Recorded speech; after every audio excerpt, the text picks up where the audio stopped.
Good morning, everyone. We want to thank you once again for joining us for our weekend entitled Back to Wakanda. We've had a wonderful weekend, amen? And we're more than blessed to have a special presenter with us here today. Her name is Dr. Nemata Blyden. She is the Associate Professor of History and International Affairs at George Washington University.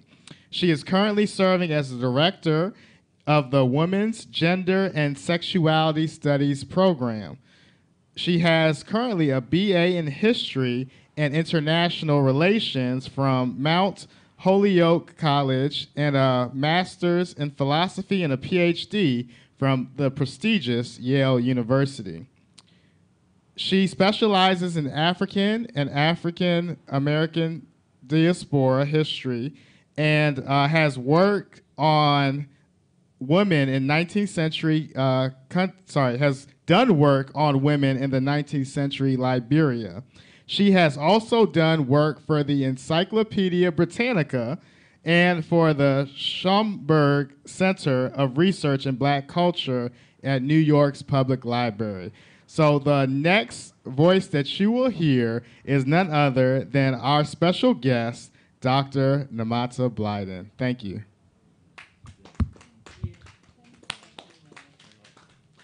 Good morning, everyone. Thanks for coming. I understand you all were here late yesterday, and I'm sorry. Can you hear me? Yes. That I couldn't join you. We had graduation this weekend. So I have some slides, which I won't go through all of them probably, but I will, I'll see them up there? Yes. Oh, okay. So when they come up, I'll allude to them. But I thought that I would start, actually, this is a piece from the introduction of a book of mine that's coming out in the fall entitled African Americans and Africa Links in History. So I've thought a lot about this. And this is from my introduction, and it's actually, as you'll see as I read a few paragraphs, is also quite personal to me because of my background. I hate to admit this, but I couldn't find Sierra Leone on a map of the world. Edward's eyes rolled upward, and I feared he thought me an illiterate. Why, Miss Kendrick, you know nothing about Africa? Very little, I said. Sorry, because this is where he came from. I've never really thought about my ignorance in this regard. He explained that Sierra Leone was a British colony and protectorate on the west coast of Africa between Liberia to the south and to the south and southwest, and French Guinea to the north. He was born in Freetown, the capital. I needed to take another look. Certainly you studied the continent in school. Yes, I did learn a few geographical aspects of Africa and slave history. I looked into his wide black eyes, aware that an American woman with my education ought to know more than I was admitting. I'm afraid any mental pictures of Africa and African peoples would still be sorely antiquated if I hadn't met you. He raised his eyebrows as he stared at me. Well, at least you are being honest. It's just that as a child, I was ashamed of having descended from slaves. This period of American history was taught in a derogatory light at school. I couldn't take any pride in it. Learning about George Washington Carver and other famous Negroes was easier. Needless to say, Africans were not the only people subjected to slavery. You must have pride in yourself, through your heritage. You are obviously a black woman who cannot hide her African ancestry. His face was darkly serious, like a lawyer at a murder trial. Of course not, I hastened to respond. I could never hide my origins growing up in Massachusetts. There, Negroes bear the weight of racial prejudice. In the late 1940s, my mother, a newly minted graduate of Boston University, took her first job as a teacher in Atlantic City, New Jersey. As one of the first African-American teachers, she was tasked with desegregating all white schools in that city. Her experiences up to that point were largely limited to encounters with white Americans and other African Americans in her native New England. One Sunday in 1950, a friend invited her to a church to hear the main speaker, an African man. My father was the second African my mother had met. Introduced to him after church, she found the smartly dressed man in a suit no different from the young men with whom she had grown up. He spoke perfect English, invited her to play tennis, and talked about his native Sierra Leone with great passion. She went home to look for his country on a map with little success. In the 1950s, Black Americans knew little of Africa and its history. Representations of the continent were typically negative, and those of African descent distanced themselves from associating with it. As my mother later wrote, I was one of 2 Negroes in my high school class, and in my class at Boston University, there had only been 3 colored women. Neither school curriculum nor courses of studies related to the African American experience. No Negro writers or poets were studied, no music by African or Negro composers. This lack of exposure, coupled with the image of white society reflected in advertising, newspapers, literature, shaped me immeasurably, inculcated an image of white society that actually de-emphasized the value of American Negroes. My mother, in 1950, was an American Negro, the label used for Black Americans at that time. When they came to the United States, men and women from Africa, like my father, also fell into this category. My parents, of course, would later marry, and the sheltered girl from Massachusetts, my mother, who had never ventured further south than Williamsburg, Virginia, would embark on a journey to Africa that would last several decades, produce several children, and a lifelong regard for the continent. In the 60-odd years since my parents met, African Americans have gained more knowledge about Africa. Increasingly, some even identify with the continent as the land of their ancestors. Many more over the centuries have engaged with Africa in myriad ways. And I wanted to start with that because here we are in 2018, having a conversation about misconceptions and miscommunications between Africa and African Americans, which in 1950, when my parents met, was an excusable issue to have, right, given that Negro Americans didn't know anything about Africa, were not taught. But apparently that's still today for our children. And so I was very happy when Wale invited me so I could talk a little bit about the relationships. And so my whole book actually is about the relationship that African Americans have had with the continent of Africa, the ways in which they have engaged with it, the images they've had of it, the representations of the continent that they've been exposed to. And so I wanted to start with that and then talk a little bit about the fact that that whole history is not one of misconceptions, that it's not only one of tension. After all, my parents married, right? So that clearly it's not always a relationship of tension. And I think some of the discourse on this notion of miseducation and of Black separation is not always of our making, that the relationship between African Americans is not always based on miseducation or Black separation.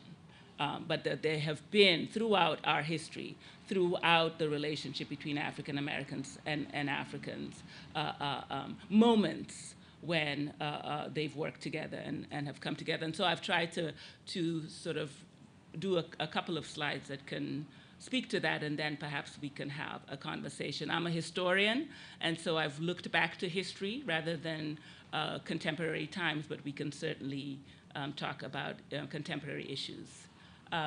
Do I have something to change the slides, or do I just shout to you? Okay, next slide. Next one, actually, these are just some slides on statistics on African. Okay, I'll start here. Yes. So I want to talk about the longer history of Africans in America, right? So nowadays we're hearing a lot about the new African immigrant populations, us, people who have come to the United States in the last 30, 20 years, new African immigrants who are settling, and these are the communities that people often talk about with respect to understanding their relationship to African Americans. But I want to talk a little bit about a longer history of Africans who lived in the United States, people like my father who came to study, others like him who came to study as students, as visitors, some of them with the desire to go back to serve as missionaries in their native lands, but some of them stayed. So I have some examples of Africans who lived in the United States as immigrants in the late 19th and early 20th century, and the ways in which they engaged with the African American community. The next slide, please. And the first one, if anybody is from Ghana here, has heard of James Aggrey, who was born in the Gold Coast, then the Gold Coast, what later became Ghana, came to the United States in 1898 to study as a student. He studied at a Black American college. Livingston College is a college for African Americans that was founded after the Civil War. When he graduated from Livingston, he stayed on as a teacher. I can keep on going. I know I can speak off my head, but he stayed on as a teacher. But he also worked among poor African American communities in North Carolina. He worked with rural farmers in Salisbury. He pastored 2 Black churches in North Carolina, right? And in the end, he also married an African American woman. His wife, Rose, was a Black American woman from Virginia, and they married sometime in the early 1900s and had, I think it was 4 or 5 children. He died in 1927. So this is a man who spent 30 years of his life in the United States. It was the 1920s. He was considered a Negro. He lived in a segregated space, so obviously the community which embraced him when he came to this country as an African, the community among which he lived was a Black American community, right? So this is an early story of a relationship between African Americans and Africa. And the next slide is, you can skip that one. The next one? The next slide is actually a picture of his son. Rudolph Aggrey, who died actually just 2 years ago, was James Aggrey's youngest son. So he dies in 1927. Rudolph actually was born just before he died. So he was an infant when his father died, and he was raised by his African-American mother along with his 3 siblings. Rudolph Aggrey later on became a U.S. ambassador, and he was sent not only to postings in Europe, but also to postings in Africa. So here is an African-American man, right? Because to all intents and purposes, Rudolph Aggrey was an African-American who was one of the earliest African-Americans in the diplomatic corps, in the United States diplomatic corps, who was the son of James Aggrey from Ghana. Next slide, please. The other person I want to talk about is a man by the name of Orishatuke Faduma. I noticed you all had several people yesterday who went to Yale Seminary. This is one of the earliest Africans, and Blacks perhaps, who also studied at Yale. He was born in Sierra Leone. He was actually born, his birth name was William Davis. That's a separate story about the history of Sierra Leone itself. But he's changed his name to take on what he considered to be a more African name, which if some of you are old enough in this room, know that that's what many African Americans did in the 1960s, adopted African names to reclaim their African identity. So Orishatuke Faduma, born in Sierra Leone, came to the United States in 1890, again to study, to become a missionary with the hope that he would go back to Africa, right, to bring Christianity to Africa, right, because the assumption, right, was that Africa was backward and it needed missionaries. He did not return to Africa, however, but went and settled also in North Carolina, like James Aggrey did, in Troy, North Carolina, as a missionary. So he did take on the mantle of a missionary, but missionaries to newly emancipated Black Americans. So he went to work as a missionary and a teacher and an educator to African Americans in North Carolina. And he did this for 30 years, also for more than 50 years, taught, preached, and also lived his whole life in the United States and died in 1946. So these are two examples of early, what we would call African immigrants, right? So this new African immigrant population that's coming now is not new, really. Africans have been coming and settling in the United States as immigrants. When they came in these periods during segregation, periods of heightened racism, obviously they were categorized just as black or Negro, right, or whatever the term for black Americans was at that time. And they largely settled in black American communities and became African Americans, right, got to be part of that community. The next slide, please. This is another fellow. I like to talk about him, also from Sierra Leone. Modupe David Much Paris, or often referred to in the documents as Prince Modupe, because he claimed that he was of royal heritage. We don't know if that was true, but he ended up in the movies. You know what movies were like in the 1930s and 1940s, so you can imagine what kind of roles he played in those movies, servants. If they were sort of African jungle films, he probably played some sort of savage African character. But again, he also came to the United States in the 1920s and somehow made his way to Hollywood in the 1930s and was an actor in Hollywood until he died in the 1960s. Also settled among African Americans, also married an African American woman, and lived his life out here in the United States. The next slide, please. And I'm bringing these up to talk about the ways in which these early Africans, and as you can see, they were largely men, women. I'm still trying to trace many of the women who came, because if they came, they probably married, they changed their names, so they're harder to find in the history than the men are. But this Sadata Dafora, also from Sierra Leone, he in the 1920s started the first African dance troupe in the United States, found the Shogolo Oloba African Dance Troupe.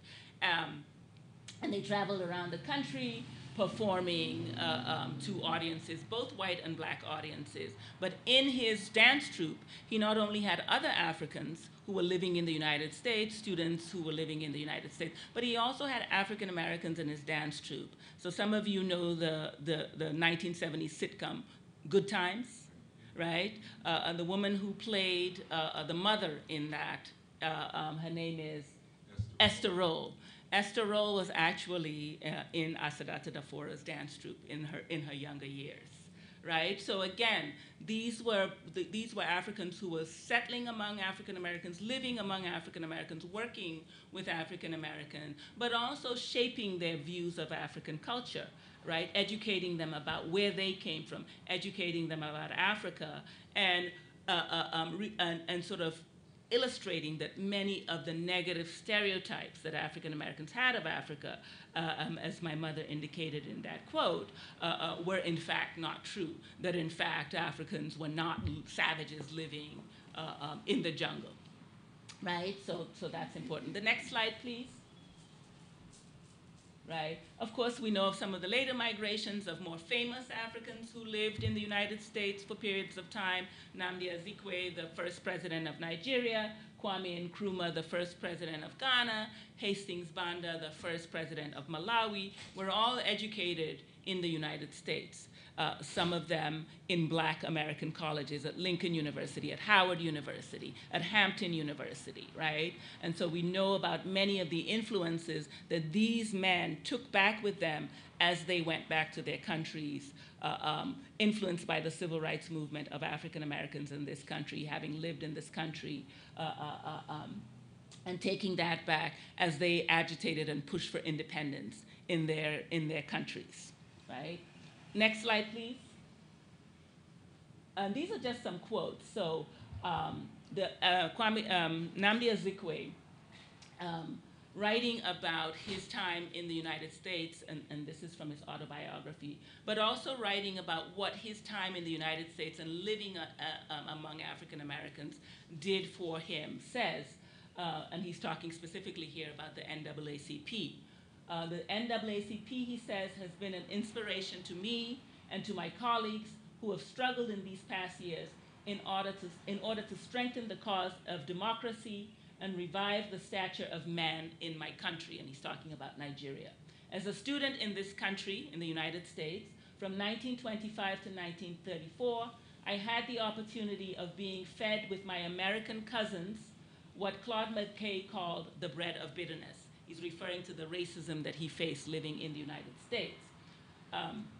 But I have also had the unique honor of sharing with these underprivileged God's own children the challenge to conquer man-made barriers and to forge ahead to the stars in spite of handicaps. This spirit of the American Negro, as exemplified in the constitutional struggles of the NAACP, has borne fruits of victory in the course of the years. It has given the United States a fair chance of reconciling the theory of democracy with its practice in America. It has also fired the imagination of the sleeping African giant who is now waking up and taking his rightful place in the comity of nations. What a glorious victory for the American Negro. So he's talking about the civil rights activists in the United States, the NAACP, and what it had done in terms of challenging the larger society's treatment of its black population. But he's also talking about the influence on him going back to Nigeria to agitate for independence. And then the second quote is by the Ethiopian Emperor Haile Selassie, right?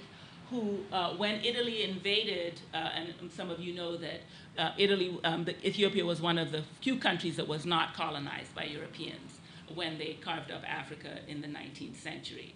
But the Italians constantly tried to colonize Ethiopia, and in 1935, during the second war between Ethiopia and Italy, the invasion of the Italians caused a great uproar among black people worldwide. Both in Africa and in the diaspora, and in the United States in particular, African Americans took great grievance at the invasion and the attempt by Italy to colonize Ethiopia, because they saw it as one of these lights, these beacons within the continent that was not dominated by the white man. So many African Americans rallied, they raised money for Ethiopia, but also some of them actually physically went and took up arms against the Italians. Two such individuals were Herbert Julian and John Robinson, who served as pilots for Haile Selassie in 1935. And later on, he acknowledged the contribution that African Americans had made by saying, "We can never forget the help Ethiopia received from Negro Americans during the crisis. It moved me to know that Americans of African descent did not abandon their embattled brothers, but stood by us," right? 1935. Next slide, please. Right, so this myth of conflict and tension and misunderstanding is belied by some of these stories that I've told you, right? So we've bought into this notion that the relationship between African Americans and Africans is always one of conflict and tension and misunderstanding. And you can see, going back to the 19th century, that that's not always true, that there have been these moments. Next slides, please. Next slides, and this is just some information on where we new black immigrants are settling now. Next slide. Next slide. So in the 19th century and the early 20th century, one of the interesting things that I found is also how the African American press is very interested in Africa, right? African Americans are interested in Africa. Of course, we had the Back to Africa movement in the 19th century. You had the Marcus Garvey movement urging African Americans to emigrate to Africa. So you had all of that. But even people who did not push for migration, right, pushed for understanding between African Americans and Africa. So in 1915, this is a newspaper article from 1915 where there was a bill passed by Congress that, and it's very apropos of our moment as well, where the United States Congress decided that it was going to limit the entry of black immigrants into the country, right? This is the early 20th century. And Booker T. Washington wrote a letter to the Washington Post appealing to Congress, and that's a quote from him, that I appeal to the American Congress, to the people of the United States in favor of fair play and justice in connection with the immigration bill now pending before the United States Senate, which by amendment excludes from coming into this country any person of African descent, right? So here was an African-American man arguing that black immigrants were going to, who came into the United States, and of course they weren't coming in the large numbers perhaps that we've come in the last 30 years, but that they would be good citizens and that they would contribute to American society, right? So we see these early moves to exclude black immigrants. One of the things that I talk about with my students and when I give talks is that the immigration debate in the last couple of years in the United States has a face of Latin America. It's a Mexican face, it's a Latin face. It's not an African face, it's not a black face. But we all know, those of us who are African in this room or who have African connections in this room, know that there are also a significant number of Africans who are impacted by this anti-immigrant, anti-immigration movement and the laws that are being passed excluding people from coming into the United States, even though the face of that debate or the face of it is not a face that looks like ours, right? So this goes back, and so here's an early 20th century attempt to exclude immigrants, and these are not just African immigrants, immigrants from the Caribbean as well, black immigrants, which an African American is challenging. And we know that today that there are groups of African Americans who continue to speak out against this sort of anti-immigration sentiment. The next slide. And then what I have in the next couple of slides are just articles illustrating to you the ways in which African Americans were interested in Africa. And so that was reflected in the way they wrote about Africa and in the newspaper articles. So the next couple of slides just show reporting on Africa in African American newspapers. This is a newspaper about an African man who had written an opera, and this article is talking about the connection between Africa and Negro spirituals. Next slide, please.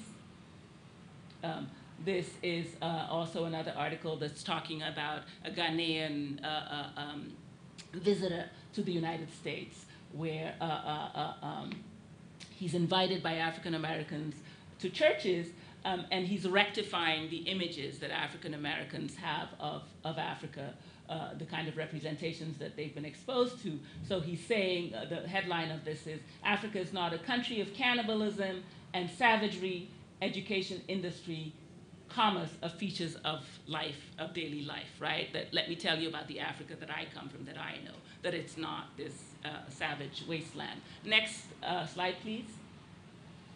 And then again, these are again some representative articles. These are all from Black American newspapers reporting on Africans, 300 Africans, and these are from the 1930s, 40s, 50s, 60s. These are all from those time periods, writing about African students studying in U.S. universities, writing about African visitors to the United States, writing just small and big articles on Africans in the United States. Next slide, please. Another article that you can't see that picture very clearly, and I hope some of you, when I ask if you know who Paul Robeson is, will say you do, because my students don't know who Paul Robeson is anymore. And Paul Robeson in the 1930s was perhaps the most famous Black American. He was a singer and actor, but most importantly, he was an activist. And his activism was not only for civil rights and equal rights for African Americans, but also for Africans as well. So he was very involved in communities of Africans, and that's actually the blurry picture there, a picture of him. He's somewhere there in the middle with African students living in the United States.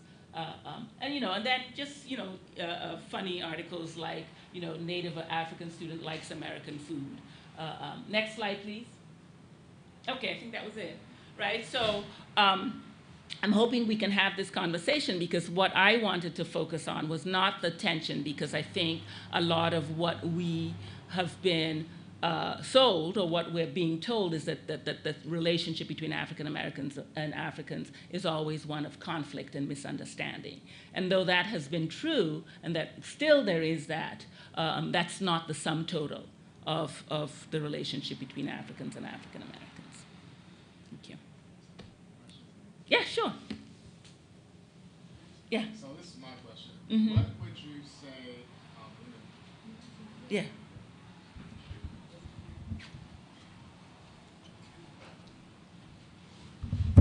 I'm sorry. Thank you so much for the presentation. Well, my question today would be, when there is that tension, and a lot of times I see from my personal experience, it's just lack of education from each other's cultures. How do you recommend we get that education and respect for each other if there is that tension? I mean, shared knowledge, and I think that question today is a testament, and I'm not trying to be offensive, but somewhat to our laziness, right? Because in 1950, my mother could have the excuse of saying there was nothing that she could find about Africa. We don't have that excuse anymore, and that's true too for Africans, right? That there's so much in the last 50 years, there's so much literature, there's so much information, both on Africa, but also on African American and their experiences and history, right? So I think conversation does help for those of us who are lazy, perhaps, just conversation and recognizing that the commonalities, which, there may not be a lot of commonalities, but that there are some. Right? And so I think conversation, education, right? Exposing people that you encounter, and and answering questions and answering them honestly. I know that when I first came to study, I had lived in Sierra Leone, lived here, but in Sierra Leone for my formative years. And I remember when I first came here when I was 18. To go to college, I would have questions like, "Oh, you're from Africa. Where are you from? Why do you speak English?" So those kinds of questions. And I used to be quite offended and would respond in a sarcastic way. "Oh yeah, yes, I went to school, but our school was in the jungle, and I sat on branches, and the teacher sat on a big log." But I realized, after a while, that in fact that was not the way to respond. That those questions were actually born of ignorance. Not the need to be offensive, but they were born out of pure ignorance, that people just, even in 1981, 1982, did not know. Because what are we exposed to about Africa even today? What are the representations of Africa that continue to be perpetuated, right? But those are the same, I was talking to a friend of mine yesterday, and we were talking about what did we see when we were growing up on our televisions in Sierra Leone that represented African Americans, right? 1970s representations of them as gangsters, right? 1970s representations of them, or even if you're younger, 1990 representations of them in the same way, right? So these are the representations that we often have of each other that are based on popular media, right? Popular culture. That's the understanding that we gain of each other, whether you're African or you're African American. And those, of course, are stereotypical representations, right? Mm-hmm. Thank you.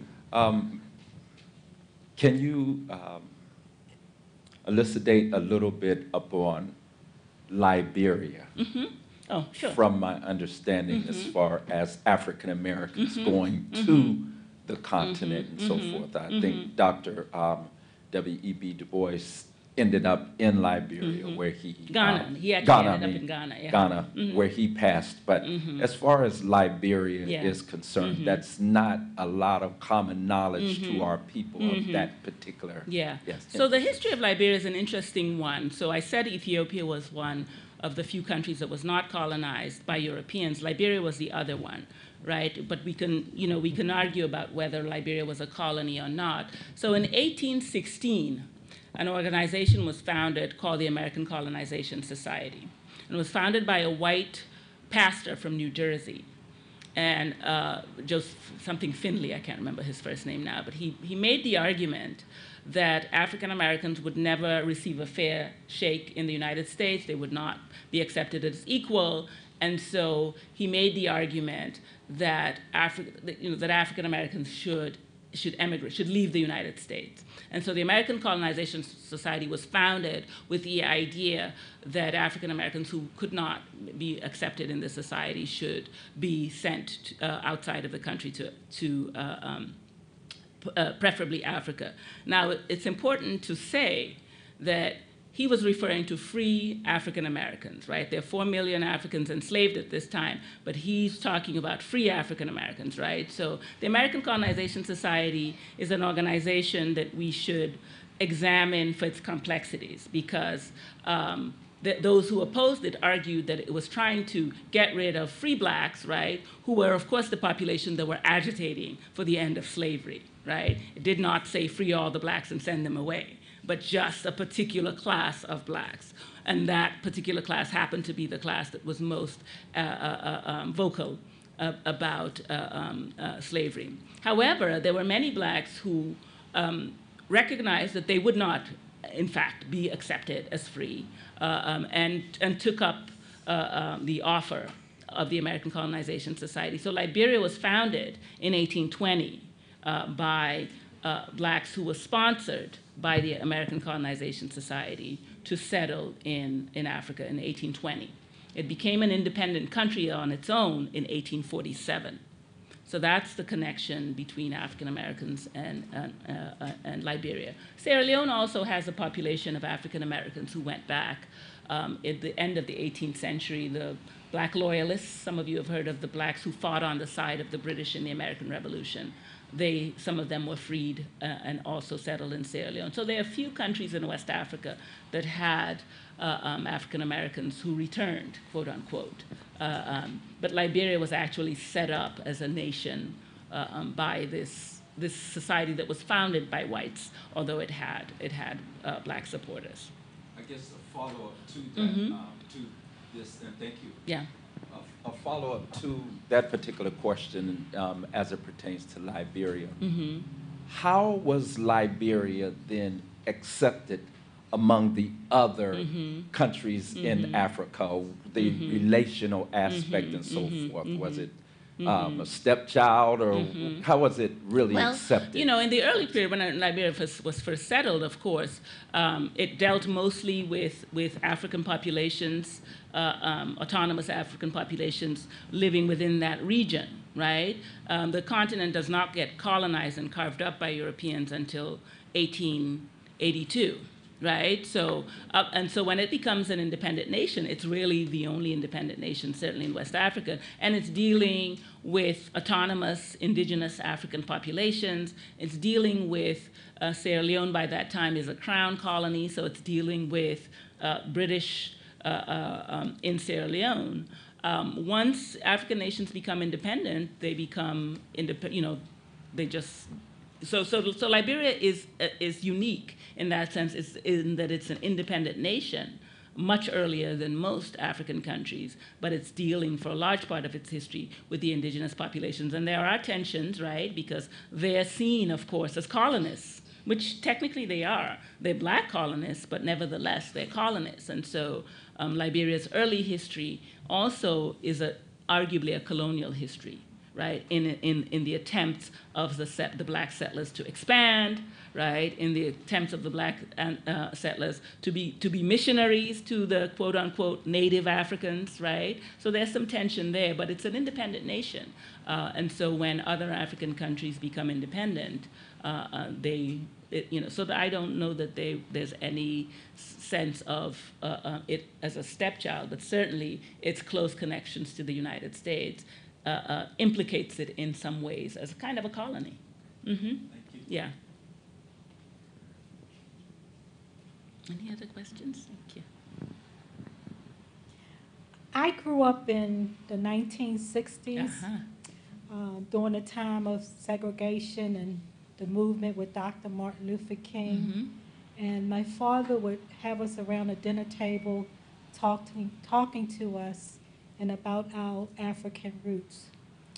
So my question, later on in life, I would hear that those that live in Africa doesn't accept us as as Africans. So that's my question. Mm-hmm. Are we accepted? Mm-hmm. Mm-hmm.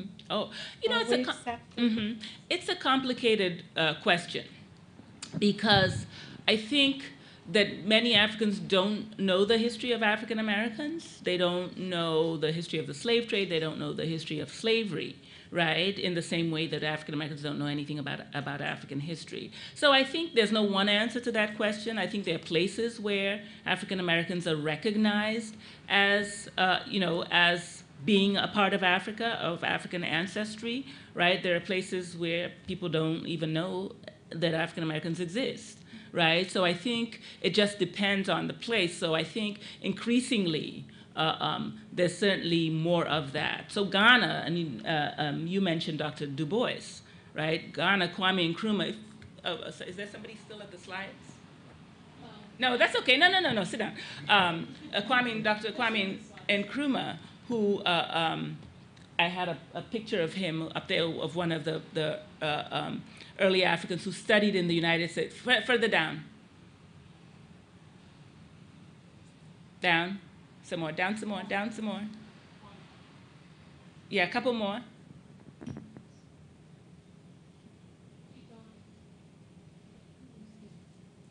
So Dr. Nkrumah, who studied in the right here, and that's Dr. Nkrumah at the top there, who studied in the United States and was very much influenced by people like Du Bois, by African Americans, by the civil rights movement in the United States. When he went back as an agitator for independence, and of course, many of you know, became the first prime minister of Ghana, actually extended an invitation to African Americans to come to live in Ghana, to become Ghanaian citizens.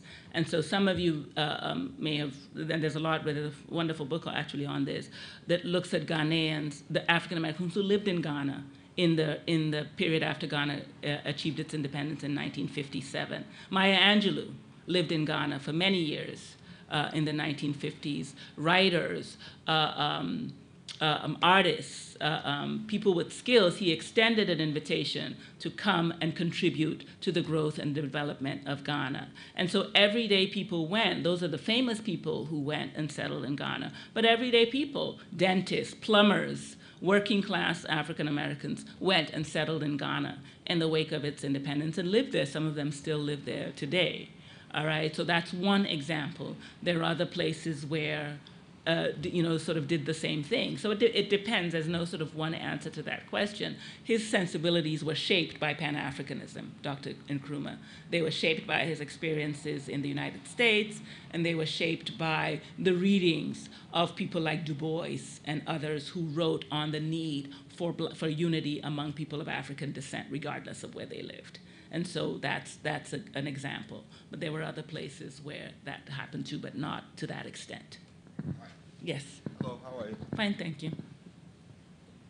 Okay, in answer to her question, I was trying to get some understanding in reference to her question, because I'm an American, African descent. I guess you call me African American, born here in America. So I'm in the same situation that she's in, wondering and looking at why. And I tried to put an answer to this question myself, and I would just want to see if you can expound on it more from my point of view. I know that most of the countries in Africa, West Africa, whatever, were colonized by Britain. Yeah. Britain colonizing these countries, of course, they adopted the British sense of class. A certain class where you were born in, you were destined to be in that class. And if my father was a fisherman and your father was a professor, then our family history goes down the line as you're a fisherman and I'm a professor, so I'm in a higher class than you are. Coming to America, those same people with that same sensibility. See me, I'm from a slave. My family was enslaved. So I'm at the bottom of the ring in Africa, okay, because we were enslaved. My ancestry is slavery in Africa, because we were enslaved in Africa before we ever came here. The whites didn't go to Africa and run us through the jungle and catch us with ropes. We were already ready to be loaded on ships. So that means that we were already enslaved. So that means one tribe enslaved another. So I come from an enslaved tribe. When African immigrants... Not always. That wasn't always true, but well, that's another lesson. Let's just look at it that way, okay? Yeah. For my purposes. Yeah. When an African immigrates to this country and meets me, they already see me as an enslaved person. Okay? So that means that I'm already better than you because I was never enslaved. You come from a slave. That's your ancestry. So that creates an arrogance amongst those that come here that do not see us as being part of them because we've already come from the bottom of the ring. Okay? Am I on track here? Not completely, because I think that that's true for some. Some people do, right? And you know, I teach about slavery in Africa in my classes, and you know, there are places today, for Mali, take Mali for example. In Mali today, your last name can identify you, your origin. Whether your last name can tell somebody whether your ancestors were blacksmiths, right? So the name Keita, right, which is a line that flows from the founder of the Mali Empire back in the 13th century. Sundiata Keita was the founder of the Mali Empire. The name Keita immediately identifies you from that royal line. Right, so your name can identify your origin, and your name can identify your slave origin, right? And so it might mean that somebody who's wealthy might have a name that identifies him as of slave origin that might impact how he's viewed. But I don't think that that's true everywhere, so I don't think that every African who comes to the United States sees African Americans and their slave roots as automatically beneath.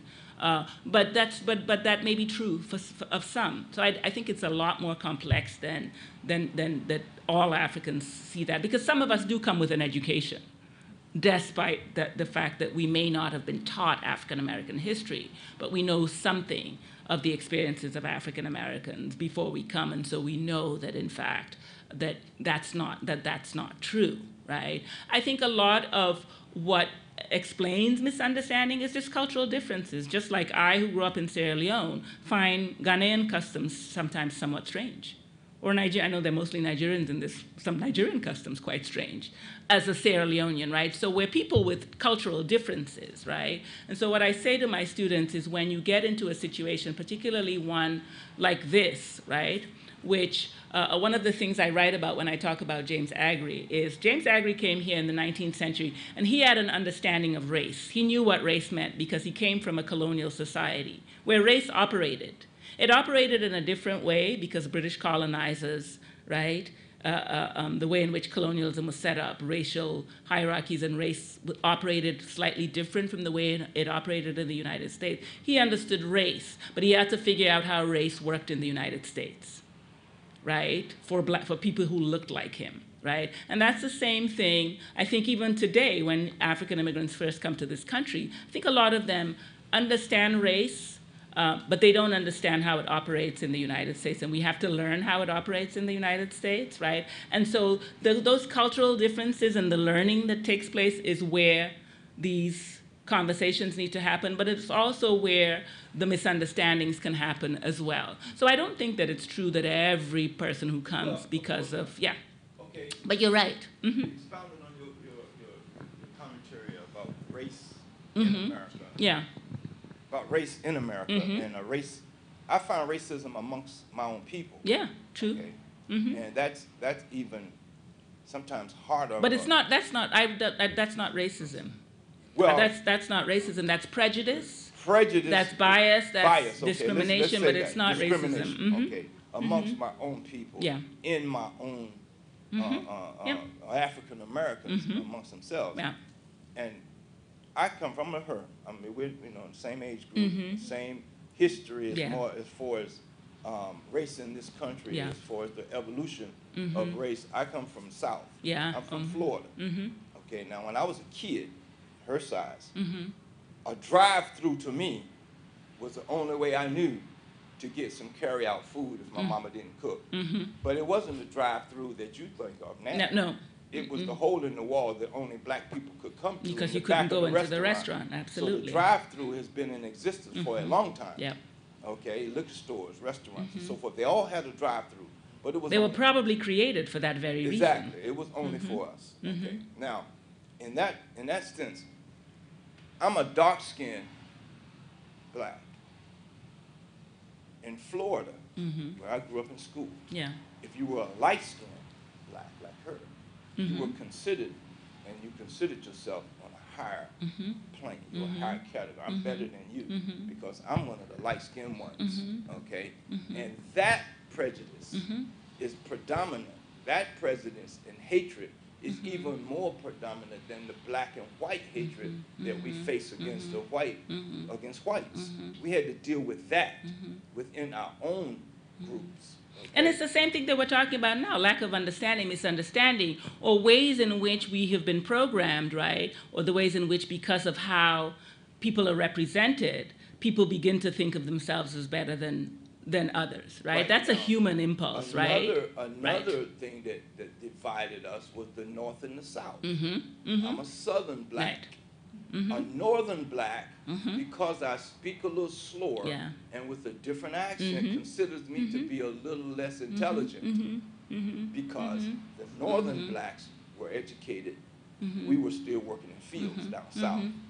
Taking, for instance, Washington, D.C., most of the slaves in Washington, D.C., really, if you think about it from a perspective of slavery, they weren't seen as slaves. If a person came to Washington, D.C. during that era, they would see Washington full of black people because they're the ones that ran the stores, ran the errands, drove the buggies, did all the work downtown. So you would see the downtown area of Washington, D.C. full of blacks. So you wouldn't think that they were slaves. They were. But they were. They were. In comparison to the slaves in Mississippi and Alabama and Georgia, that's where you were getting whipped and beat and killed. That was the slavery that most people can relate to. So a black from Washington, D.C. would automatically think of himself as being better than me because I was never really a slave. So what you're talking about are cultural differences, class differences, right? And that's going on today. That's what you're talking about. Still going on today that's causing a division even within our own group. Yeah. Okay. And that's what, I mean, that's why that's the whole part of the conversation. A foreigner coming here would have no history of that. Right. Okay, wondering why I'm being treated differently. Right. And it may be only because you're darker skinned than the other black person in the room. Right. And they wouldn't understand that, whereas I do. Yeah. Yeah. So I mean, that's a human thing that we need to work on as just human beings, as people. But these are cultural differences, class differences. They exist. They exist in every society. We hopefully, in having these kinds of conversations, figure out how they operate in ours so we can fix them if that's our desire. Well, we're hoping that because we all have the God seed in us, that'll bring us together. Yeah. And color and class will be obliterated because we are all children of God. Right. That's what we're hoping. Well, that's the hope. Yes, my answer is to my sister here who said, whether they were accepted, in Africa. Yeah. I came here in my mid-20s. Before I came here, most Black Americans that came over to us, especially the ones I work with in my hospital, I mean, we always embrace them. And we even treat them better than we treat ourselves. That's the kind of who we are in Nigeria. It's like we treat outsiders. We embrace them and we accepted them. We even respected them that we respect each other. So coming to this country, I didn't have anything about any Black American or whatever. If at all, it was when I got here that I saw the way I was treated.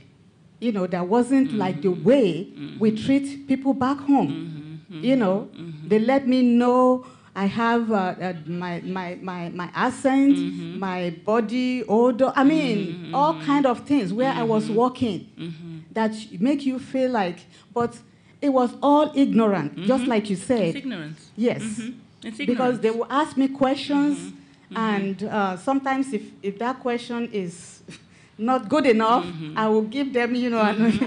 It's ignorance. It's ignorance. So because it's those all, are the stereotypes they've been exposed to. Yes, it's all ignorance. Yeah. And when you get to know people, Yeah. then you know that, Yeah. you know, Yeah. there's no difference between me and you. Yeah. Yes. It's ignorance, and it's ignorance based on what you've read, what you've seen, right? The negative representations and the negative images portrayed, right? That we can have a leader who can refer to a whole continent as a shithole, right? Is based on the fact that he knows nothing about individual African countries or African people, right? And so it behooves us to educate in the same way that it behooves African Americans to correct the stereotype that not all African Americans are drug addicts and gang members, right? And if you don't know the history and if you don't know the culture, that's the assumption you have because that's all you see on TV. At least that's all I saw on TV in Sierra Leone in the 1970s, right? Maybe we saw Shaft, that was semi-positive in some places, but again, was also part of the stereotype, right? The Berlin Conference, 1884, slice of Africa and so forth, we know was a further entree into the continent to rob it of its natural resources. So we get to Kinsarawiwa, the Ogoni people, shale oil and what they have done and so forth. But my question and interest now is the Chinese who are moving into different countries on the continent and so forth. What your well, that's not my area of specialty. I mean, I have opinions, obviously. Yes, and I'm open too. And my sense is that they're in some ways they're no better than what we had before. But as we hold the Chinese to account, we also hold our leaders to account, right? So it's important when we talk about the Chinese in Africa to realize that unlike, well, not unlike, but they're also dealing with autonomous nation states and leaders who are entering into treaties and entering into agreements, etc. Right? So they're not we should hold them accountable as well, right? In terms of what they're doing, there are those who feel that they're doing more, right? But they're doing what the colonizers did. If you look at a map of colonialism in Africa from the perspective of infrastructure, right?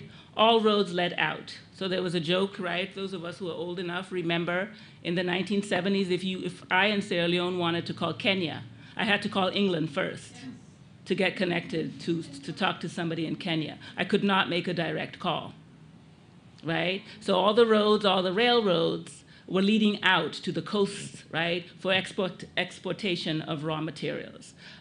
So we all know what beautiful roads the Chinese are building. We know of the infrastructure that they're contributing, which is helping, quote unquote. But where are those roads leading? So it's for the same end as it was for the British or the French in the 19th century, right? So they're not coming and trying to make us civilized, quote unquote. They're not Christianizing us. They're not doing that kind of missionary work. So they're leaving our cultures intact, whatever that means, right? So they're not tampering with us in the way that Europeans did in the 19th century with our cultures. They're not trying to make us into Chinese, as the English tried to make us into British or the French tried to make us into French. But at the economic level, I'm not so sure they're not doing the same thing. That's my opinion. And again, this is certainly not my area of expertise. This is my last one. I could just listen to you all day and so forth. But as far as this, we had Randall Robinson in Trans-Africa. We did. On the point. We had Martin Delaney. We had Yes, W.B. Du Bois. yeah, we had quite we a had few, yes. Henry McNeil Turner Yes. before him. Yes. You guys are having like great conversation. I'd like to participate. Oh, Okay. No, it's fine. So some of this stuff, if you guys could just share like the background. Oh. I'd be able to learn. See, there you go. That's not an excuse. You should Okay. know all these names that I'm calling, but go ahead. Randall Robinson had Trans-Africa. That was, he's an African-American who was at the forefront, their group that lobbied and legislated for Caribbean and African countries, autonomy, economic, the whole holistic aspect of it. But in fact, he has some great books. Anything Randall Robinson has written, You should look at. you should read. I have them all. But my question is, are there any other organizations in the United States who have come to the forefront or who are at the forefront, like Trans-Africa, Mel in Foote, advocating for? Melvin Okay. Foote, right now, Constituency for Africa. Mel Foote is an African-American who has an organization called Constituency for Africa that's made up of not only African-Americans, but Africans doing similar work on behalf of engagement with Africa. And really, yeah. So there are organizations still. And others, Baji, what's the acronym is, it's an immigration justice organization, Black American Justice Initiative, I think, or something on immigration. I have it somewhere. But that's a group started by African Americans, but that also has African, that's doing justice work and that's doing work on behalf of African immigrants. So they take on, right. So there are groups like that. There are tons of smaller groups of Africans and African Americans working together in the United States. So you have a question. What's your question? Yeah. No, it's great to hear all the conversation and to learn from you all. So definitely keep sharing those names and readings. I guess I wanted to ask about, in terms of the belief or these kind of perceptions we have around us being, I guess, unable to get along or having troubles, and there is very much a way in which that's a myth, and then there's very much a way in which it, those myths come to the forefront of even children's minds. And I just think about, even when you were saying yesterday about the work around Black children and what needs to be done, sometimes in these conversations I harken back to teaching, and teaching in a middle school, and teaching with children when they're at that age where a lot of these things do happen, having gone through that myself as a West Indian person, it's just kind of like the cycle continues, which really speaks to the power of media and keeping those narratives going. And so I'm always thinking about the long game. And so I'm wondering, because here is the truth, is that even though you have a lot of, so the school that I taught at was in a community where there were a lot of African immigrants. And so you had a lot of African immigrants, you had a lot of Dominican immigrants, you had a lot of, and then also African Americans, which is just very interesting, right? Because you have lots of Black folks and African folks from different parts of the world. You hear the kids and their perceptions and the way they interact with each other, West Indian students as well. So you have them all there, but the school system itself is just so terrible. So it's even though they're having these kinds of conversations and you see this kind of dynamic, playing itself out again in the lives of these kids, because they believe these things and they are at the age where this is how they're processing, and so they will carry it until they learn to undo it. So it's already done. So thinking about the education system in America, and just thinking about, I guess, ways out of our social condition, I just have a question around how that happens, because as much as we get together and we talk, and I realized I was so blessed to go to higher education, a great higher education space, and to learn all that I have learned. It's like not everyone makes it there, and nor does the presence of higher education change our social landscape, as we see with our current president. So I'm just thinking about, I guess, want to get your thoughts on the long game in terms of how do we work, like even in this particular sort of minute area, saying like intra-racial relations, how do we work against that? Seeing as, I thought that would be something that we, the whole African booty scratcher bit, like, or, even like the other day, my friend said to me, I was ashy in my ankle. He's like, oh, you look like you've been running around Africa. Like, what? Like I get it, but it's just like, why is that like on the first, you know what I mean? So it's like, how what are ways out, or just like what are thoughts on ways out? And it's not just to you just putting it out there, because it's kind of like you would think, when I was growing up, that was like over with, but to see it happening again, it's almost like it actually isn't over with. These are still happening. It's, and I think it's a community endeavor. We're not going to get it in schools, right? So we have to think about what we teach our children, right? Whether we're African or African American, right? So this is a nation of immigrants, right? Supposedly.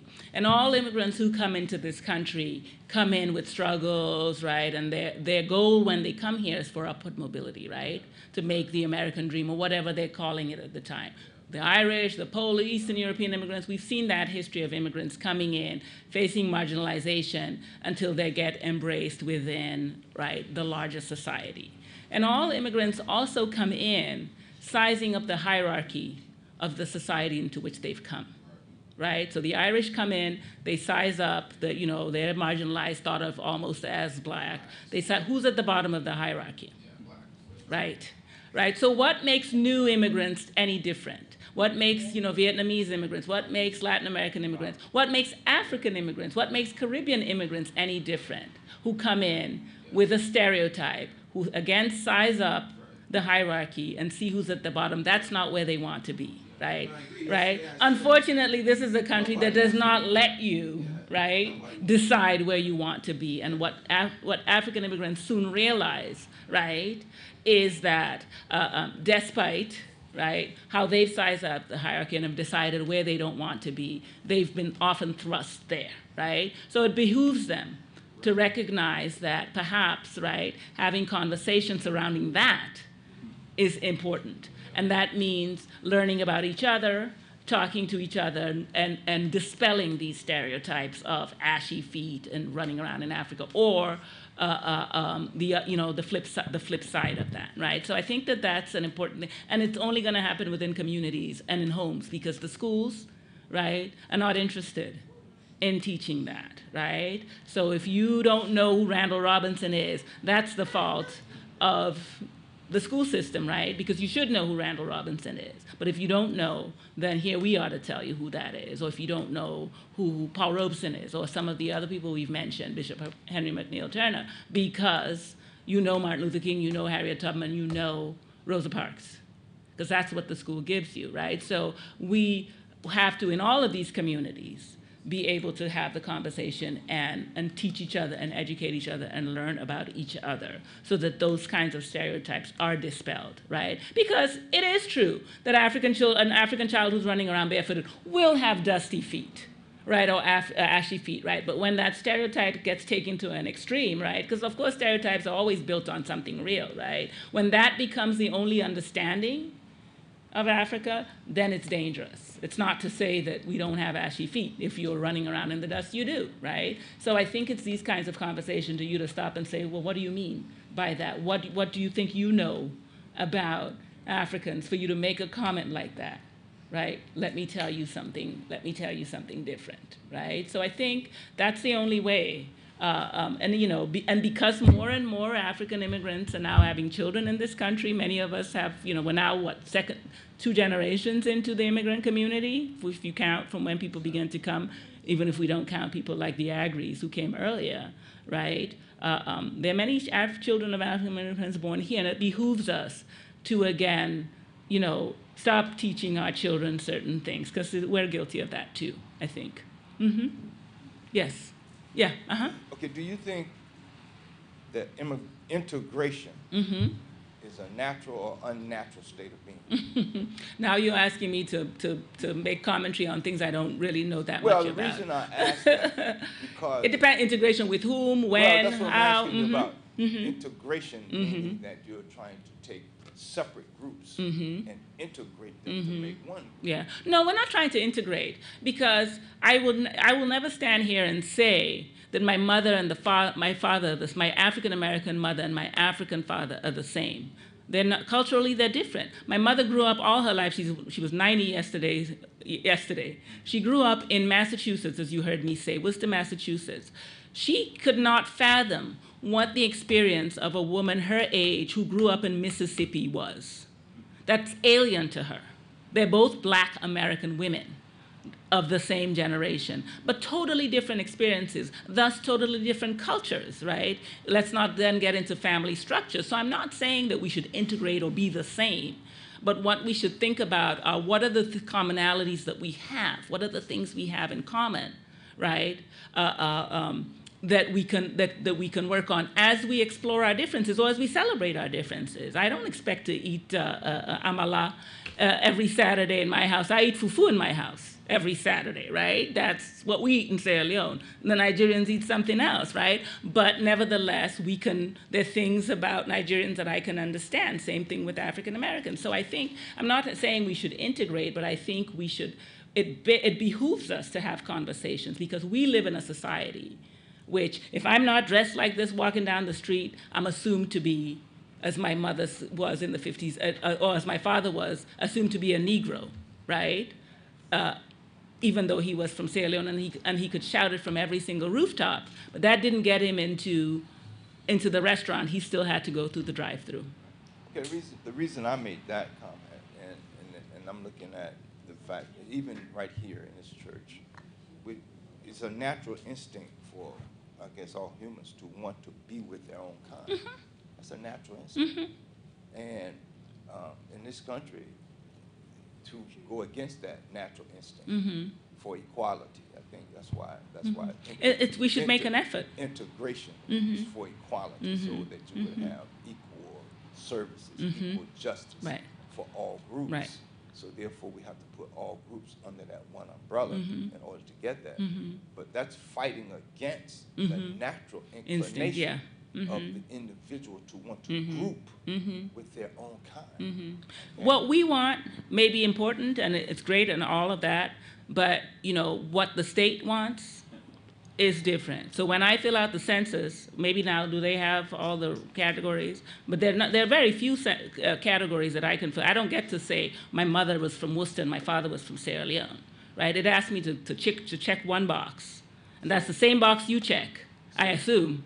Right? So the idea that we may highlight our diversities and we might highlight our different needs, right? But often it's not how we self-identify that matters, is what the larger society does, right? That's more important. The box in which they put us, right? So I think I'm just trying to bring this home right down personal to this particular group of people here, and trying to get to a point of where we can try to work on a resolution of some of our differences and try to work together, is to understand that we are going to be grouping together. We are going to group amongst the Caribbeans. We are going to group amongst the Americans. We are going to group amongst the Nigerians. And even when we come into church to sit down, we'll look around and we're going to go to the group that we're comfortable That's with. a natural impulse. Okay, and that's a natural impulse. And I don't think that people should be ostracized or saying that anything negative about that. No. Okay. No. Let's embrace that and then try to work within those groups working together versus trying to break that situation up. Okay. And I think that's where a lot of our friction is coming from, trying to break up that natural inclination of people to group together. I mean, because I'm a group of Americans sitting over here, it doesn't mean that You're in the same room, under the same roof. That group. I don't have any. We just happen to. They group together. Kinds group together, and I think we start recognizing these things in this particular group, so that we can get beyond that. Okay, it doesn't matter. What the question you ask is what the church as a whole needs, right? It doesn't matter where you sit in the church if you're still sitting under the same roof as the other groups, right? So the central question is what the church as the larger church made up of these different groups, needs or wants, right? And I think that's why And that's any I organization. think that's why we're here. Mhm. That's why we have these speakers for the weekend. Mhm. Because we have a group of nations Mhm. under this Mhm. one roof. Right. And that separation of those groups, Mhm. we got to understand that because we are separated, that doesn't mean we're against Right. each other. Right. Mhm. And That's true. That's an issue that I think am I right? Mhm. That's the Mhm. issue I we're think trying she to was saying address. that also. I think, I think you guys agree. I think you're saying Mhm. at different points. I think she was saying that when she was saying, like, as a Sierra Leonean, she doesn't eat certain, like, what Ghanaians might eat here all the time. And so I think, you guys agree on that point. I just didn't know that y'all came across where. No, I don't. Yeah. I was giving it to you. Oh, yeah. I just wanted to, I guess, sort of, because I see where you're going with that, which is, or I see your point you're making in terms of being comfortable around a different group or a different ethnic group of black folks, and the push for integration, which is something I think about, because I look at the way in which the black Americans have been sort of the backbone or the spine of American democracy, but do black Americans have much to show for being that? Or do we have like improved, for example, affirmative action, like white women being like the #1 beneficiaries of that? Like just thinking about that integration model, even with education, like integrating didn't necessarily help, right? So I think just on hearing you say that, I just kind of thought about that as well, and I guess wondered, you guys, your opinion particularly on. I brought up integration because, as she said, I'm a child of the 70s. I grew up fighting to go to school, okay? And mine, from the 9th grade till I graduated from high school, I was forced to go to a school that I didn't want to go to. This because of the district where I lived, they said, okay, I woke up one morning and they said, you're no longer going to your neighborhood school that I loved. They said, you get on this bus and now you're going to this school 30 miles from here that I never saw her, and it was predominantly all white school. Who didn't want me there? For my high school, in Florida, high school starts in the 10th grade. From the first day I went to the school to start my high school education, it took me over 30 days, I believe, or longer, to be able to get off the school bus. Okay, we were not allowed to get off the school bus for the first month because the whole community came out with bats and sticks and rocks, and the sheriff department and the police stood there on that side, okay, looking at us, waiting on us to get off the bus. But we couldn't because we were afraid, okay? So this is my idea of what integration is. I mean, it was forced upon us to try to get along, to get to and I know why they did it. But to achieve equality, To achieve to achieve equality. Okay, so that map or that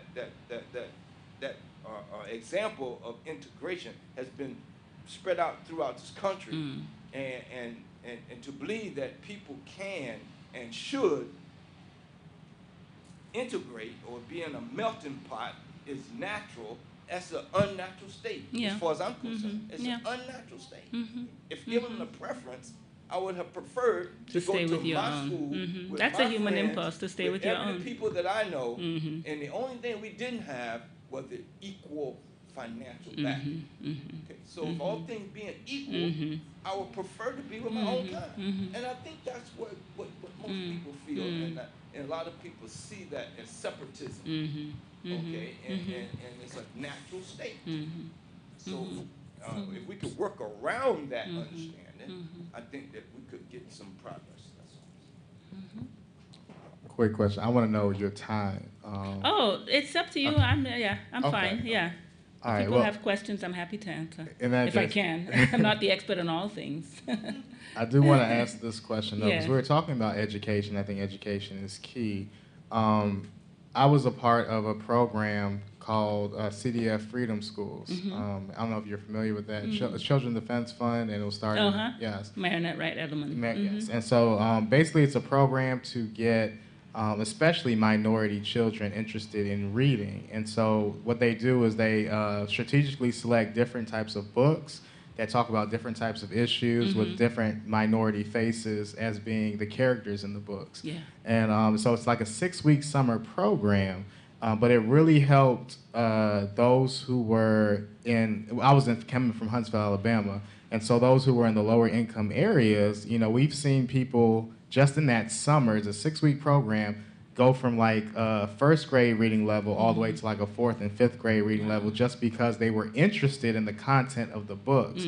And so what I see is that, you know, having that ethnic familiarity in the books made a difference in the education. And so therefore my question would be, what do you think about creating charter schools, you know, just for us, you know, so that our kids aren't being held back by the public, because not everybody can afford private school. Not everybody has access to private school or transportation. So, you know, because charter schools are, you know, there's a lot of controversy between those. And I don't really know that much about how they work, so.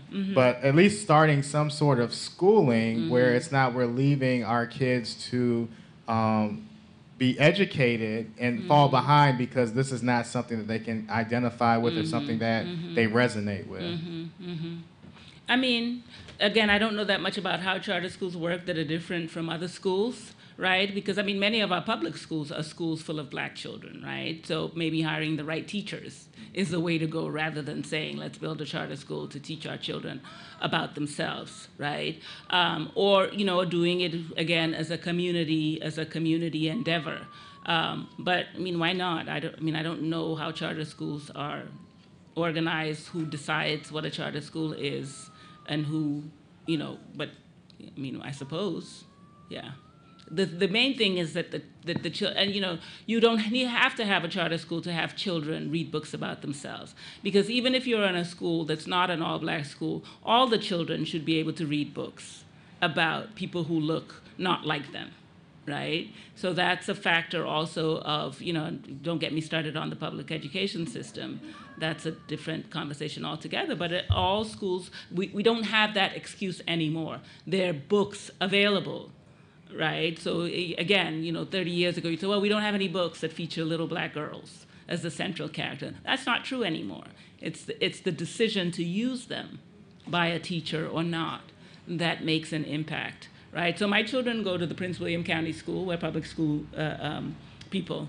And when my children were in 3rd grade, they did a unit on the Mali Empire, where I was quite impressed by, you know, for a 3rd grade level, what the unit actually taught about the Mali Empire. So my sons in 3rd grade learned about the Mali Empire. I sometimes went and gave a guest talk.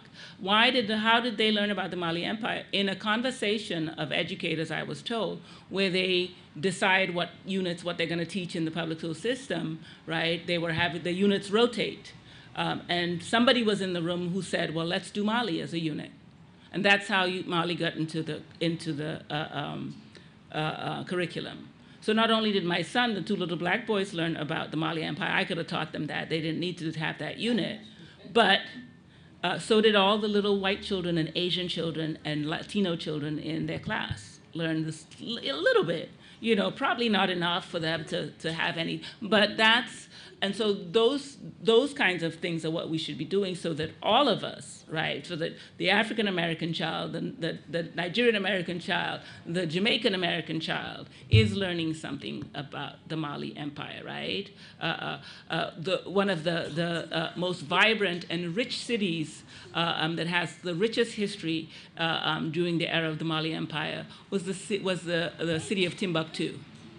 What is the representation of Timbuktu in this country? That's where the butler from the Aristocrats cartoons, the Disney cartoon about the cats, that's where he gets deported to, right? So Timbuktu is represented as remote, right? Where do you, you know, he got deported to Timbuktu and probably had a good life, right? But that's the representation of Timbuktu that people have. But those third grade students now in Virginia schools hopefully know a little bit more about Timbuktu, and that it's not a wasteland for sending evil people to, right? That's so that's I'm not opposed to that, but it's important, it's important not only for our children to learn about their history, but for other children as well. Just to follow up, because I just want to, express the reality of it. It is. Until I moved to Alabama, the only thing I was taught in these schools was what you were saying. Harriet Tubman was, Martin Luther King, and so we didn't have a holistic education. Right. But when I moved to Alabama, I was forced to learn about the Scottsboro protests, to learn about Bloody Sunday, to learn about all these different, the lynchings, the things that you don't see up here. And so that's why, now that I'm better educated, that I now have more sensitivities, is because, the education was there. But the education up here is like, okay, 1 month we comb through, the same people every year. So Journey of Truth, the same people. And so therefore you really don't understand the magnitude of what, African Americans had to go through during that period. And so I think what you're speaking to is the American education system, which, I can't solve that problem. That's, and, we all know that it's broken. Yes. One of the things real quickly that I found that we can do immediate as churches, black churches, different fellowships, organizations, is we can have freedom schools during the summer. Touching base with Dr. Edelman, the Children's Defense Fund and so forth. We can set up freedom schools in our own churches and locations during the summer also. I have friends who have done that and are continuing to do that. The second thing is... We have vacation Bible schools. That's right. A week long. That's right. Yeah, that's right. A freedom vacation Bible school. That's what we need. Why not? and then also... Every church in this country has a vacation Bible school. Yes. Think about a week of... So we control the curriculum then, instead of having to get somebody else's curriculum, from outside of us.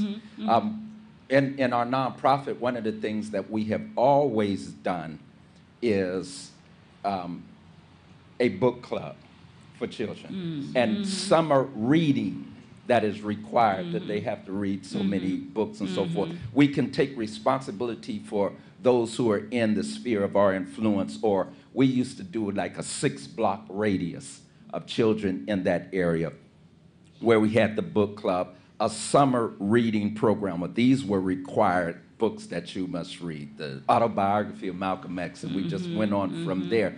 Also, the final thing is finding mentors in the area of vocation the young person wants to aspire to. We got a lot of mileage in that. Instead of just getting a brother or sister to kick it with one of them after they done passed the background check, No, somebody who has that expertise. My daughter at 6 years old wanted to be a neonatologist. We found a neonatologist mentor for her. At 13, she changed to a veterinarian. We found a veterinarian for basically, but in our mentoring program, finding people in that profession, vocation, and we ask them if they can to stick with them until they have finished matriculating through college or whatever. So when they're in college, they can write letters of reference. If they're in the American Psychological Association, they know where funds are and scholarships and things like that.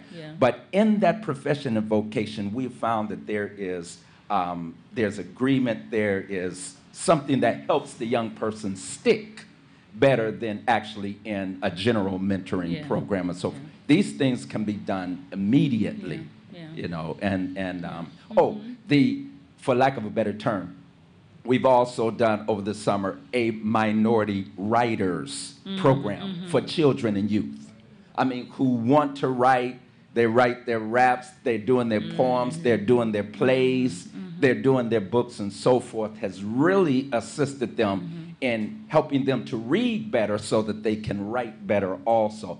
All of these things really cost no money, but just some time and some lights and heat on, basically, to assist them.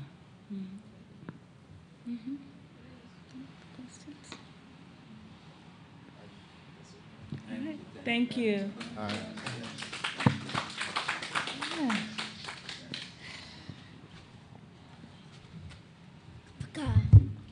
So we just want to thank you once again, Dr. Blyden, for just blessing us really today with that knowledge, that wealth of knowledge and information, and helping us to continue with our, or actually to conclude our weekend on Back to Wakanda. So, I'm sorry I missed the whole weekend. no problem. But we just want to invite everyone here before we close for prayer and bless the food. That there is going to be brunch downstairs, so feel free to come eat, and hopefully you can stick around just for a little bit. Okay, and if you have any questions, we can continue to dialogue. Okay, wonderful. So let us pray. Dear Heavenly Father, Lord, we thank you so much for this day. We thank you for this weekend that you've given us to really understand and understand some truths and debunk some myths, Lord, about each other as it concerns the Black community. Father, we just ask that you help us not to only get this information, but Father, that you encourage us and motivate us to learn more about each other so we can grow closer, Lord, and continue to do the work that you've set us here to do, Lord. We thank you and we love you. We ask that you also please bless the food, bless the hands that prepared it, Lord. Help us nourish our minds and our bodies, and please provide for those who don't have any. In Jesus' name we pray. Amen. You guys can go downstairs and get some food. Thank you.